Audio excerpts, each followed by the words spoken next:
मराठी बोधकथा ताकदवान शेजारी। एकदा एका नदीला पूर आला। पूर एवढा अक्राळ विक्राळ होता की आजूबाजूची सर्व गावे वाहून गेली। त्यातून थोडीफार माणसे वाचली, परंतु त्यांच्या सर्व वस्तू पुरात वाहून गेल्या।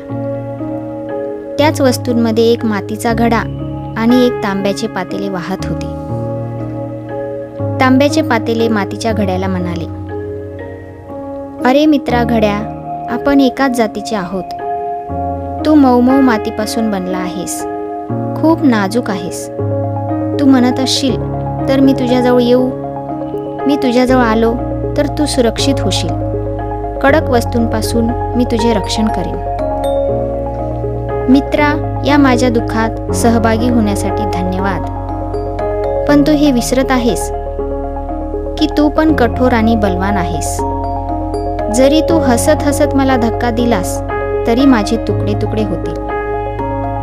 खरंच माझी काळजी असेल तर कृपा करून माझ्यापासून लांब राहा। असे म्हणून मातीचा घडा जोरात पुढे वाहून गेला। तात्पर्य, ज्यांच्यापासून आपल्या जीवाला धोका असेल त्यांच्यापासून आपण दूरच राहावे। Please subscribe my channel and thanks for watching.